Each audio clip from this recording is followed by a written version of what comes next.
test it? No, es para las que tengan audífonos y los confirmen. Ya, dice yes. Yeah. Good morning. Good Chodesh.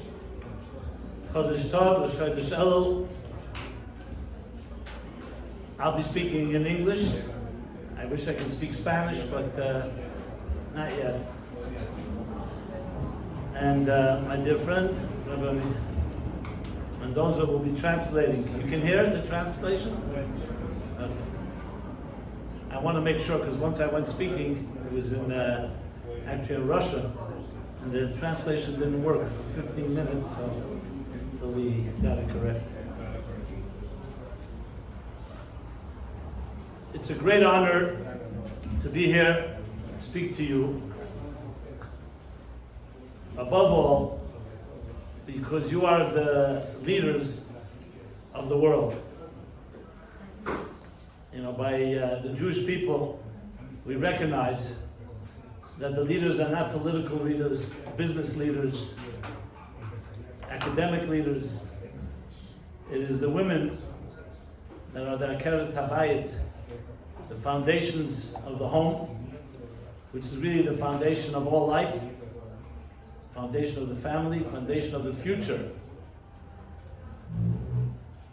Now, I'm not here to knock men, as you can tell I'm a man, so I'm not here to...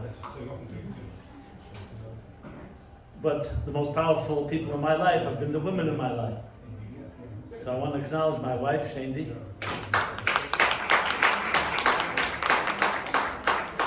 Is she here? Yeah, she's all the way at the back. All the way in the back? She belongs in the front, but okay, she's in the back. It's all right, it's all right. She'll cover the back. And my daughter Rashi is also here from Los Angeles. And of course, Tamara, the powerhouse Tamara, who I've got to meet now for the first time in person, and is really responsible for all of this. Unfortunately, the world doesn't fully appreciate the power of a woman.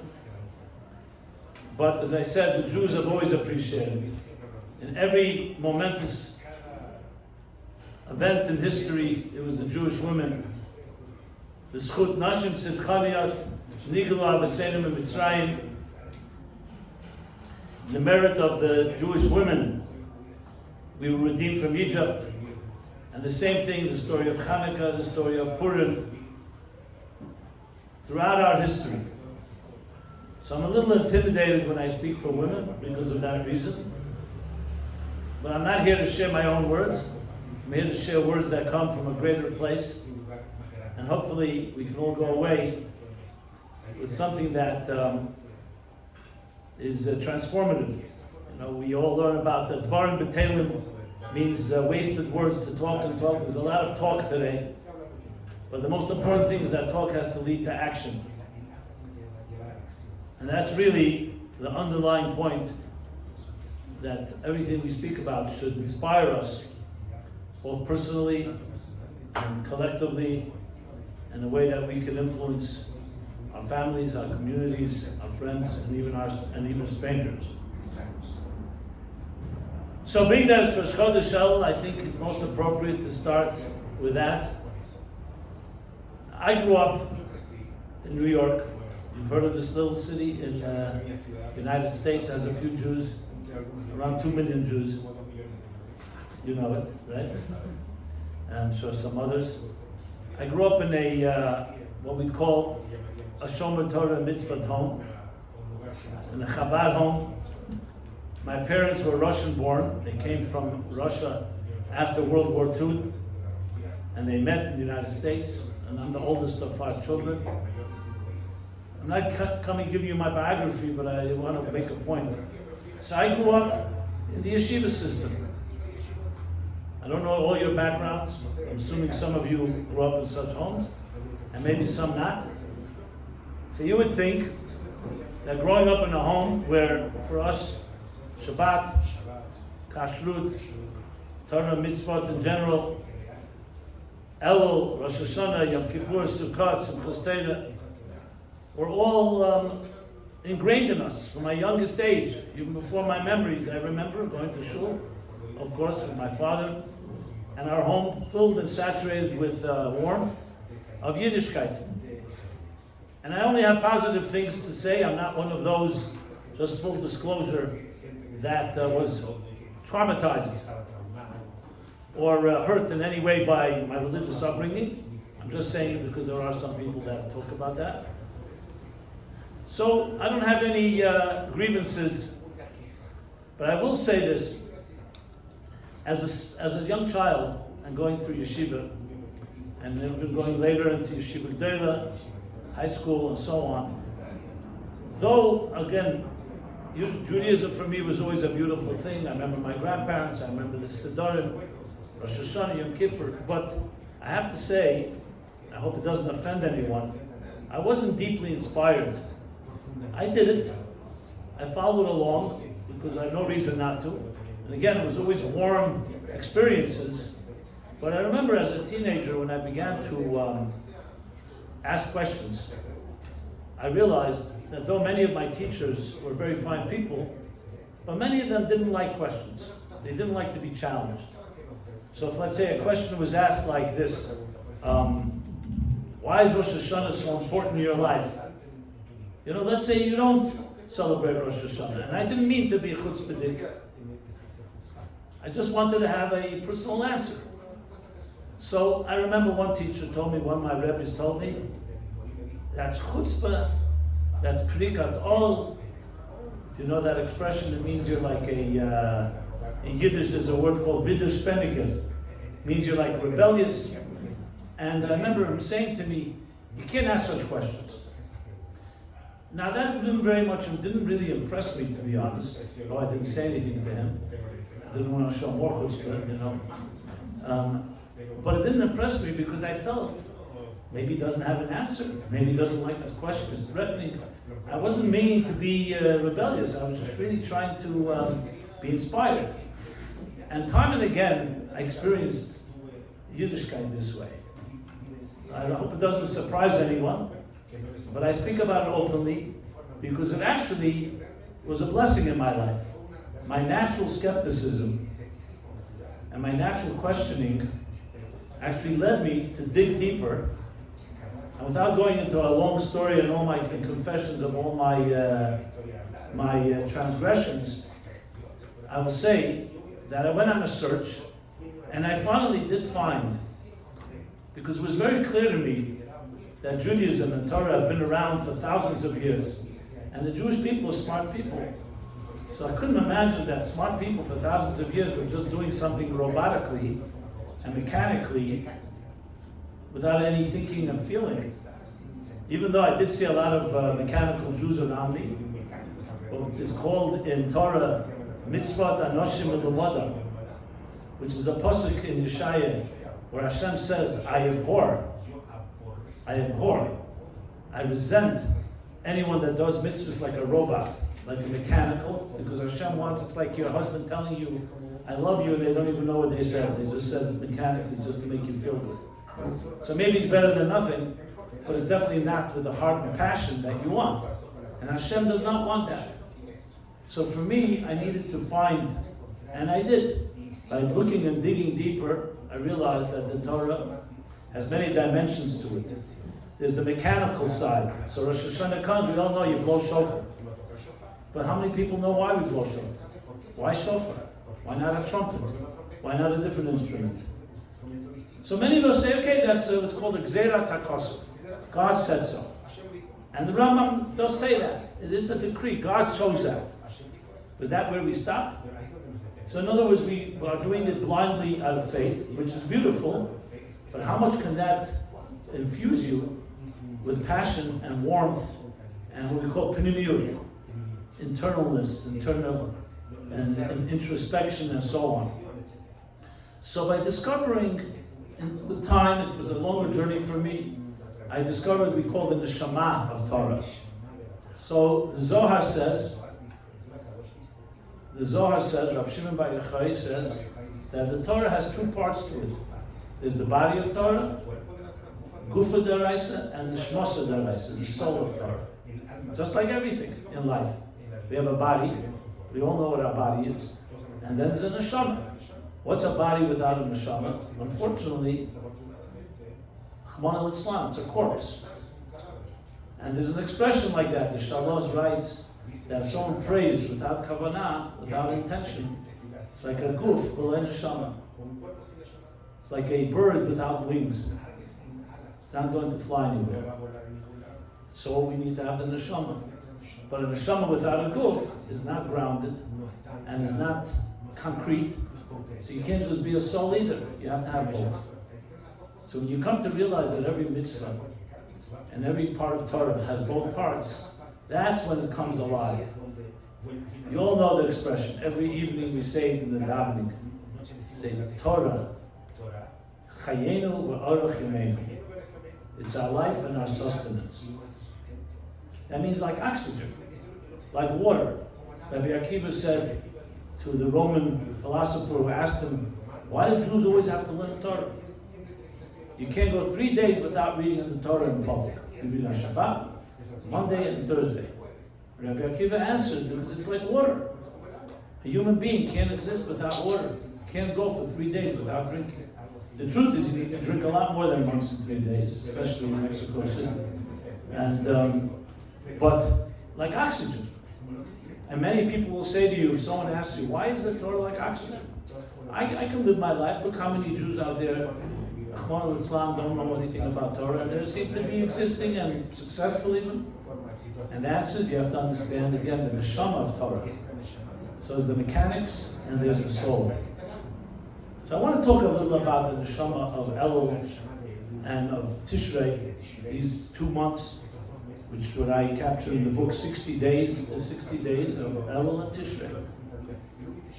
And in this context, I hope you don't mind, I'll be a little irreverent. You have a good word for that in Spanish, irreverent? Yeah. Just checking. Huh? There are irreverent people here in Mexico? Huh? Yeah. Some countries don't have irreverence, so they don't have a word for it.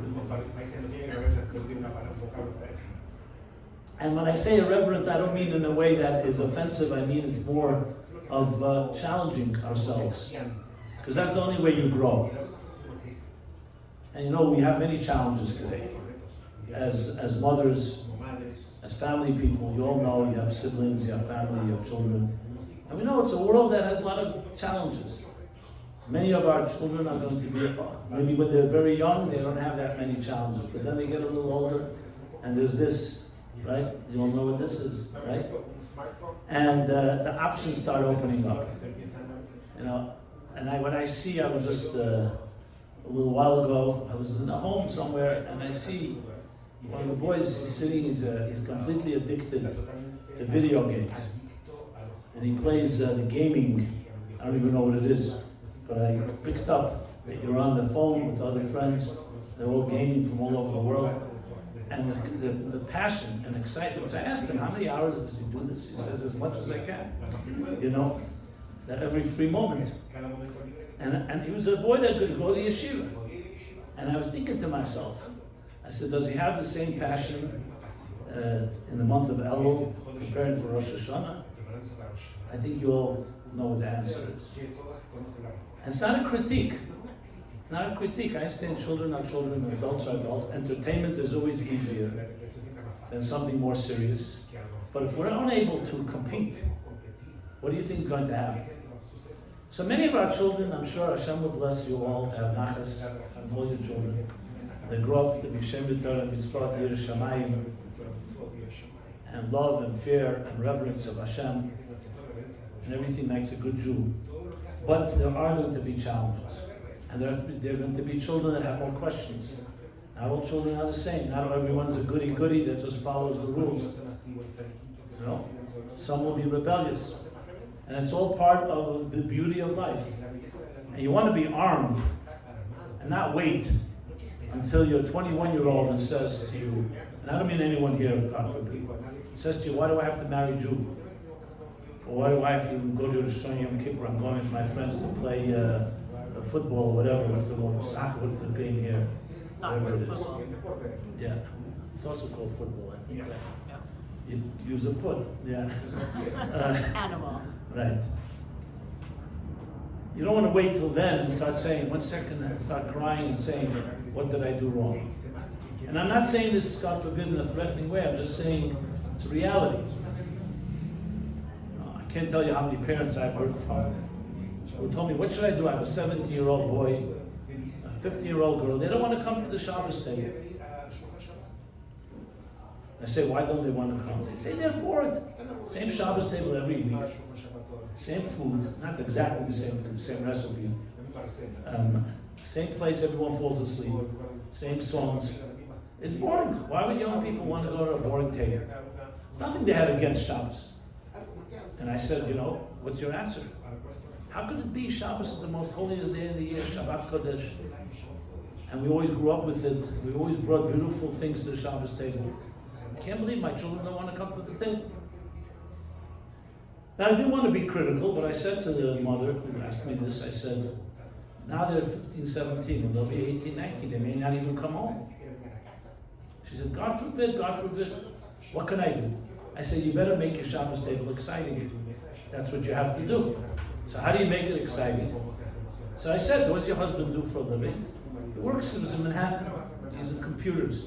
I said, he has colleagues, he works with others. Yeah? I said, any atheists, self-proclaimed atheists, invite them for Shabbos and argue about God. I guarantee you'll get a little few arguments like that and make your title alive. God forbid, don't allow your Shabbos table to become mitzvahs hanoshim l'lamoda by rote and mechanical. I'm not saying that all children will reject that, but quite a few will. And even if they come to the table, what kind of experience are they having? They go away and then they say, you know what, my Shabbos table? Yeah, but there's more exciting things to do. I'm just giving one example of thousands. I'm sure all of you can come up with many thoughts. And the same thing is, and we'll bring it back to Elul and Rosh Hashanah Yom Kippur. So here we have this. We're all taught Rosh Hashanah is a Shana Chadashah, it's a new year. We will experience newness, become new people, new blessings, new gifts. Everything is new. Yom Kippur, the holiest day of the year. Shuvah, everything will be forgiven, a clean slate. Sukkot, Simcha. So let me ask you a question. How many people do you know, including yourself, that can say that last year Rosh Hashanah you became a new person? That all your habits and behavior before Rosh Hashanah was one way and now you're new. If you're a person that has some anger inside of you, did you lose your anger last year Rosh Hashanah? Or 2 years ago? You're the same person. So maybe that day everybody gets inspired and everybody gets uplifted. I have no question about that, but does it last? And if your children will ask you that question, yeah, you can lie to them and tell them, of course, just like a Leonov, he drinks the cup by the Seder table, everyone is renewed. If they ask you, well, I don't see it, because you have to look deeper. We know the answers. I'm a parent too, but is that really a justifiable explanation? So the good news is that if we look a little deeper, and it doesn't take much, you could make the month of Elul and the month of Tishrei and Rosh Hashanah and Kippur actually very exciting and very relevant and very personal and very transformative. But for that we have to look what exactly is Elul. Again, everybody knows now comes Elul, beginning of a new year. We prepare for the new year. It's called Chodesh HaChana. We prepare for the new year. Chodesh HaCheshbon, accounting for the past year. Okay, that's very nice. Like every business, you have to account for what you did or didn't do, what could you improve, and make decisions on how to improve your behavior. And you're learning Torah and doing mitzvahs and tzedakah and tefillah, all the three pillars upon which the world stands. Torah, avodah, milch, chasadim. I think everybody knows that. But again, this can be very technical and very mechanical. So what is the story? I don't want to put anyone on the spot here, but can anyone tell me why Yom Kippur is the holiest day of the year? Why Yom Kippur? Why not the 10th of Cheshvan, or the 10th of Nisan, or the 10th of Tammuz, or the 10th of any other month? Why Yom Kippur? Anybody can answer that question? Okay, I'll answer the question. I'm sure you all know the answer, but I'll be the one that says it. So you have to understand the story. There's a story behind it. You open up the Torah, and it tells us what the story is. We all know that exactly 3,336 years ago, the Jewish people left Mitzrayim, Egypt. And ever since, we celebrate Pesach, 15th of Nisan, celebrating Yetzias Mitzrayim. 50 days later, traveling, they come to Har Sinai. They receive the Torah, and we celebrate that on Shavuos. Okay, what happens next?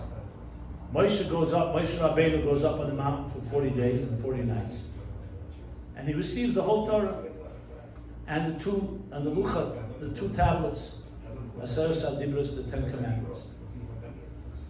And then the action begins. He comes down from the mountain, the 17th of Tammuz, and he gives a look. I mean, he knew already. He was told by Hashem, the Jewish people, they built a Egel Hazav. They built a golden calf. They completely betrayed God. 39 days earlier, they heard Lo yeh lecha elokim acherim. You should not make false gods. And here, barely 40 days later, they built an idol of gold. They replaced God with money, with gold. The ultimate betrayal. Remember, marriage, the Matan Torah is compared to marriage. Yom Chatunato Zeh Matan Torah. And this was the betrayal. Hashem is the chassan. The Jewish people are the kala. Groom and bride, and the bride betrayed the groom in the worst possible way. So you can imagine that Hashem says to Moshe, what should I do? There's no more trust. I trusted them, and they violated the trust. I mean, literally like infidelity in a marriage. And Hashem says to Moshe, go find yourself another people. Let's start from scratch, the new nation. Moshe was not going away so quickly. He goes back on the mountain, the Torah tells us, on the 17th of Tammuz, when he broke the tablets. And we'll talk about that in a moment. He broke the tablets, not because he was angry. It was very deliberate. It was the whole plan. He goes back on the mountain for another 40 days to pray and beseech Hashem for Mechila and Slicha, for forgiveness. He's not successful. Hashem refuses to accept his request. He comes back, right when? Right before Elul. There are two opinions, whether he came down Rosh Chodesh or Erev Rosh Chodesh. But he was not successful. So what does he do? Like a true leader, he goes back up on the mountain. He's not going to take no for an answer. And he starts praying again. And he tells Hashem, I will not leave here until you forgive the people. Because I know that you love them and they love you. Yes, I'm not minimizing and I'm not ignoring or in any way giving you excuses for what they did. They did a terrible thing. But I know the love is deeper than the breach. The love is deeper than the betrayal. And I need you to give us forgiveness. And Moshe is now on the mountain for another 40 days. Exactly today is when he goes up on the mountain. Some opinions tomorrow, the second day. But regardless, 40 days, the whole month of Elul, Rosh Hashanah, the 10 days of Tshuva. And when does he come back down? Yom Kippur, 40 days from today. And this time, as we will say, Kol Nidre night, Yom Kippur night, right after Kol Nidre, we'll say 3 times, Vayomer Hashem, Daber Hashem, Salachti Kidvarecha, I have forgiven the people as you've requested.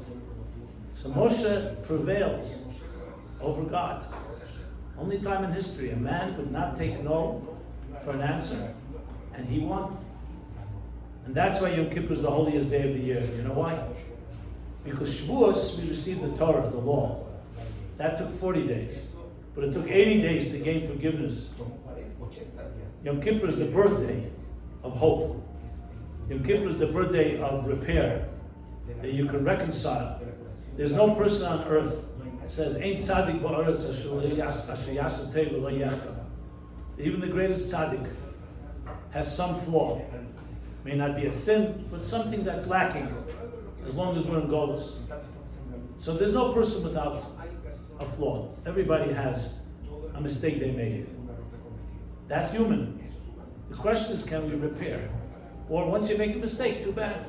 Okay, damaged goods. Too late.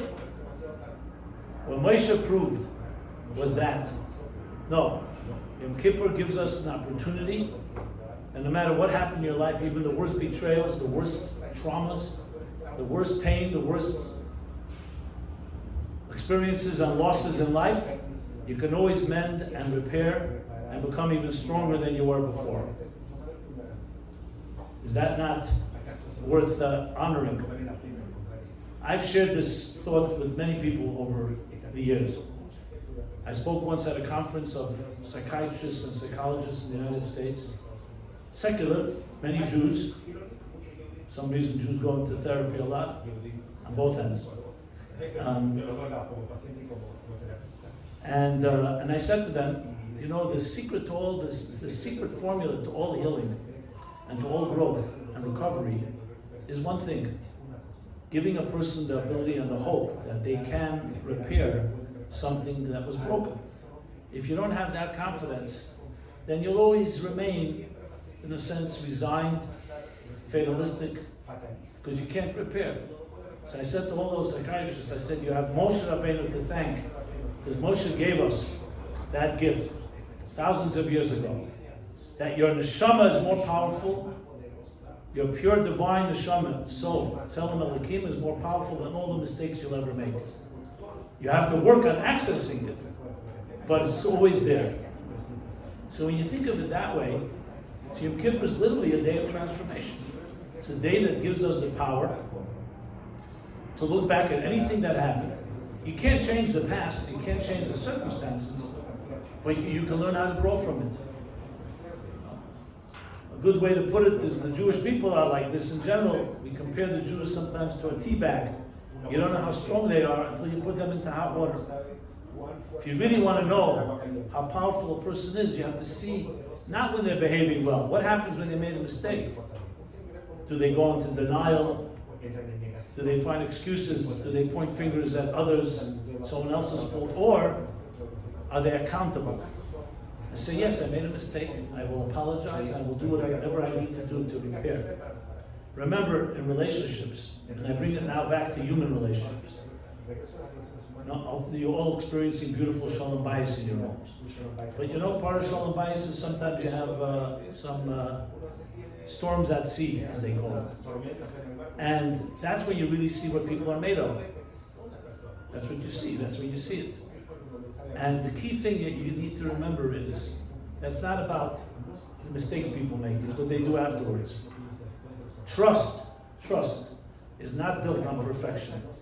Trust is built on accountability. If you're looking for perfection, you'll never find it.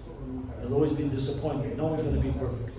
Accountability means that if somebody hurt you, or you hurt someone, you man up to it, or you woman up to it, whatever the expression is, and you say, yes, I did something wrong, but I want to repair it.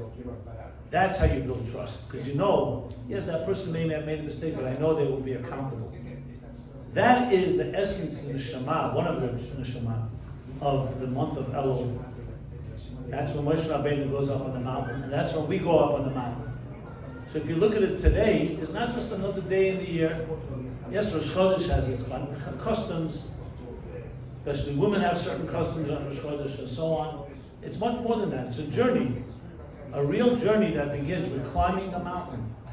And we're doing exactly, retracing the steps that Moshe Rabbeinu paved for us so many thousands of years ago.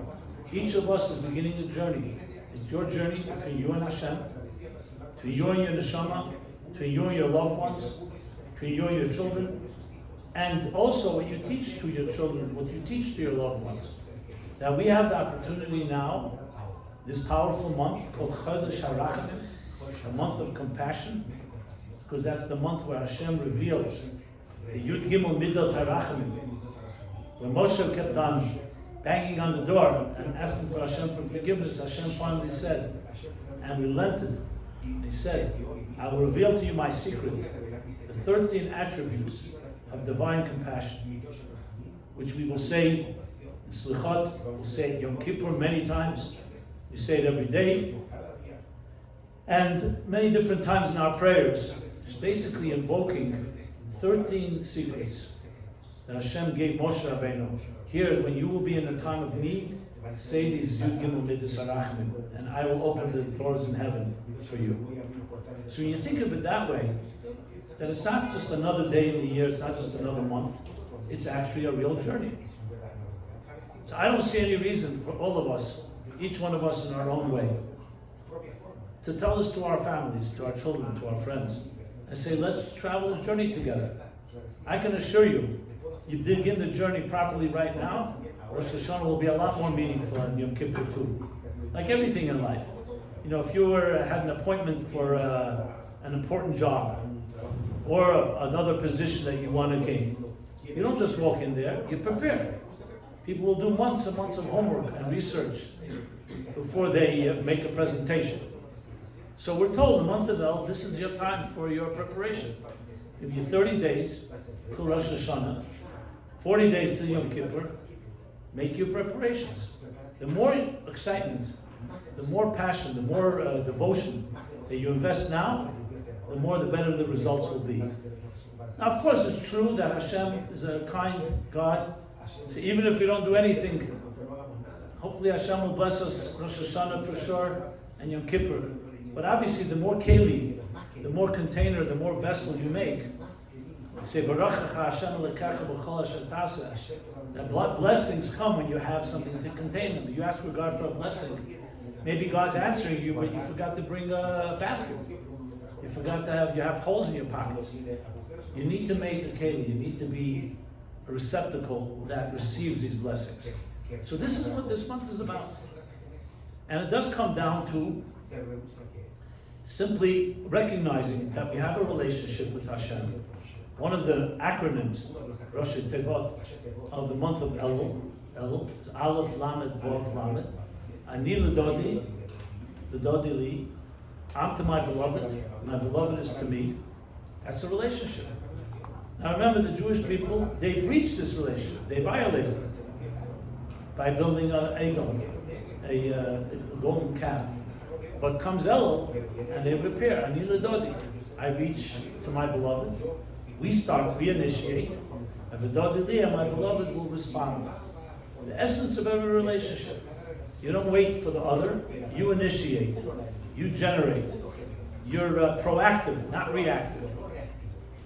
So just to show some examples of how this month contains all the secrets, all the formulas necessary.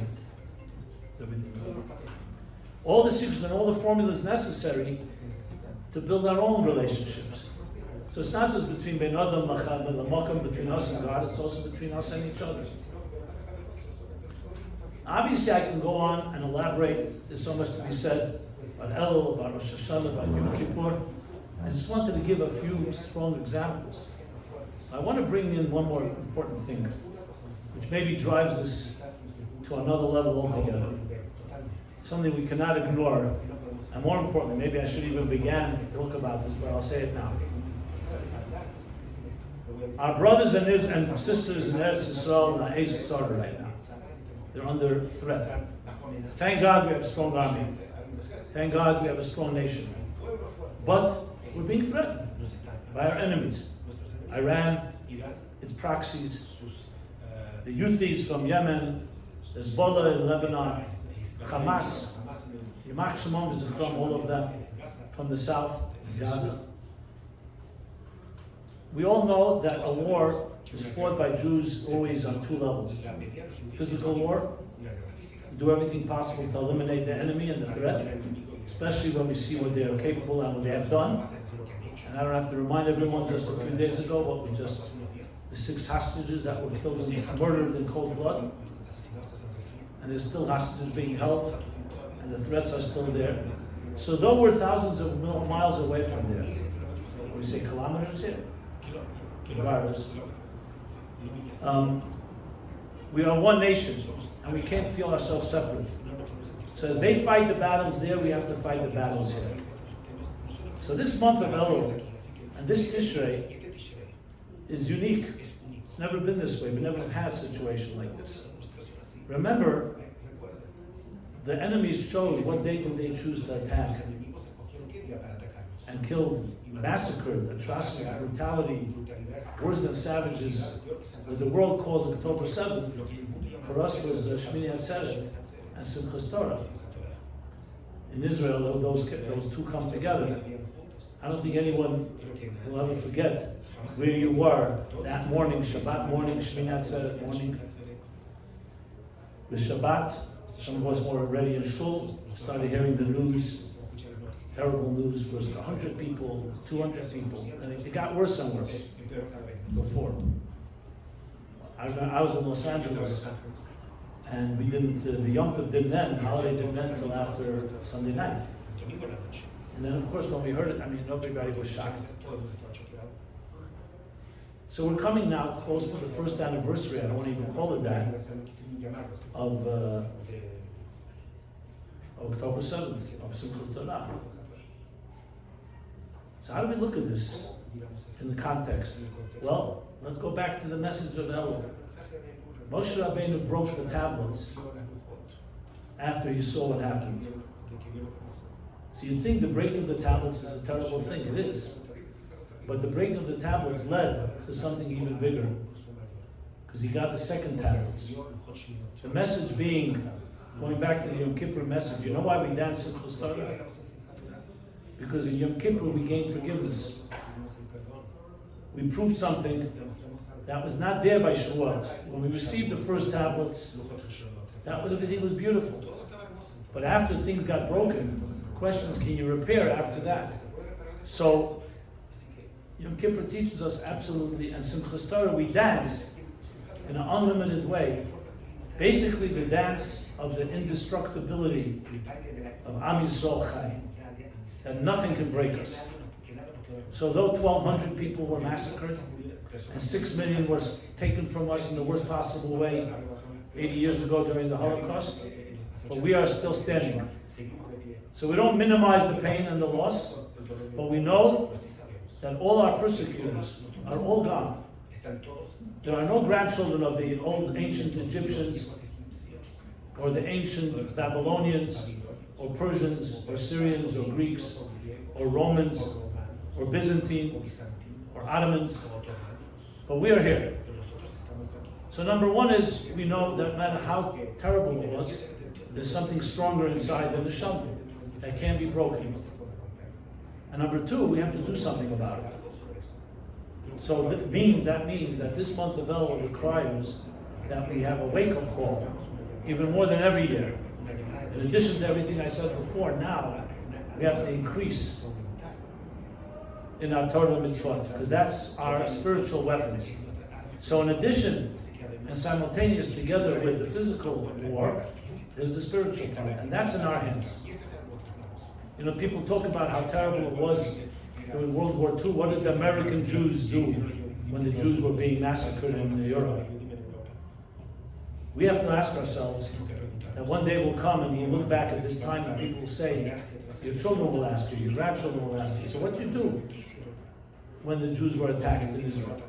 And we want to be able to answer, we were not silent. We did everything possible in a proactive way to become more powerful Jews, more commitment to Torah, Avodah, those chasadim. We increase every day, especially in this month, in learning more Torah, saying an extra prayer, more tehillim, giving extra tzedakah, good deeds and kindness. And you see, I don't have to, everyone knows, the outpouring of chesed that we've seen the last year is like, Mika Amchi Yisrael B'echad Baretz. Hashem himself looks down and says, look at the Jewish people. How do they respond to loss and to grief? They don't become bitter and angry and start pointing fingers. They look deep in their hearts and they become stronger Jews. And our success and victory will be not just that our enemies will be eliminated, but the entire world, including the non-Jewish world, will embrace the morality and the ethics that the Jewish people brought to the world. Beginning with the concept of forgiveness and accountability of Yom Kippur. So there's so much in the world today that comes straight from Torah and Judaism. People don't even appreciate or realize it. That's what we embrace. And we have nothing to be apologetic about. On the contrary, we're ner lagoyim, or lagoyim, a light unto nations. So, let me conclude with this. As I said at the outset, you are leaders, whether you like it or not. Okay? You are leaders, both of your homes and families, but also in your communities, in your own way, and especially when times were difficult. And we can't even compare. I mean, thank God the blessings we have today did not exist by our grandparents. You know, we're sitting here on a day, on a Tuesday, Rosh Hashanah. 80 years ago, if we were in Europe, we would be rounded up. You go back, pogroms, so we have many blessings. But still, we have our challenges. Each of you, each of us, has to rise to the occasion and show that leadership. The greatest thing you can do for your children, for your families, for people that are around you, is to show strength, is to show fortitude, resolve, a sense that we are forging ahead in a long march of history, the marathon that began thousands of years ago with Avraham Avinu, Moshe Rabbeinu, and we're an unbroken chain, standing like midgets on the shoulders of giants, and that we are carrying the baton, and we will reach the finish line that the Jewish people have always been waiting and hoping for, with a complete Geula Mitit Vashlema, where we will be once and for all total peace in Eretz Yisrael and the entire world. But we're not just bystanders. We have to play our role. We are partners in this unfolding drama, and that's every good deed, every mitzvah, every extra Torah, every extra prayer. As the Rambam says, we have to always look at the world as like balanced scales, 50% positive, 50% negative. And your one beautiful thought, and when your kind word and generous mitzvah will tip the scales and bring tshuva v'atzola, personal and global salvation and redemption. And the women, the Arizal says, the women of this generation, like the women of Mitzrayim, when we left Mitzrayim, will lead the way, the schutam, your merit. That doesn't take off responsibility from the men or from others, but to lead the way, there's something that women know, maybe intuitively, spiritually, emotionally, that God infused you, a certain broader wisdom, Bina Yesera, to give you that ability to inspire everyone around you to lead the way, especially in these times. And hopefully Hashem will bless us all. We'll say not hopefully, for sure Hashem will bless us all, that you should have a ksiva v'chsim etova, each one of you, a blessed year, Shana Tova Metuka, sweet and healthy year, and nachas from your children, grandchildren for those that have grandchildren. And we should see peace in Eretz Yisrael, complete protection, especially of the soldiers that are on the front lines, peace all over the world, and we should march, as I said, into the Geula Amitis Vashlema, even before Rosh Hashanah, even before Elul continues to unfold. Thank you so much for your attention. Thank you. Hopefully these words can be a little inspiring in making Rosh Elul and Tishrei into something transformative, personal, and revolutionary. Thank you so much.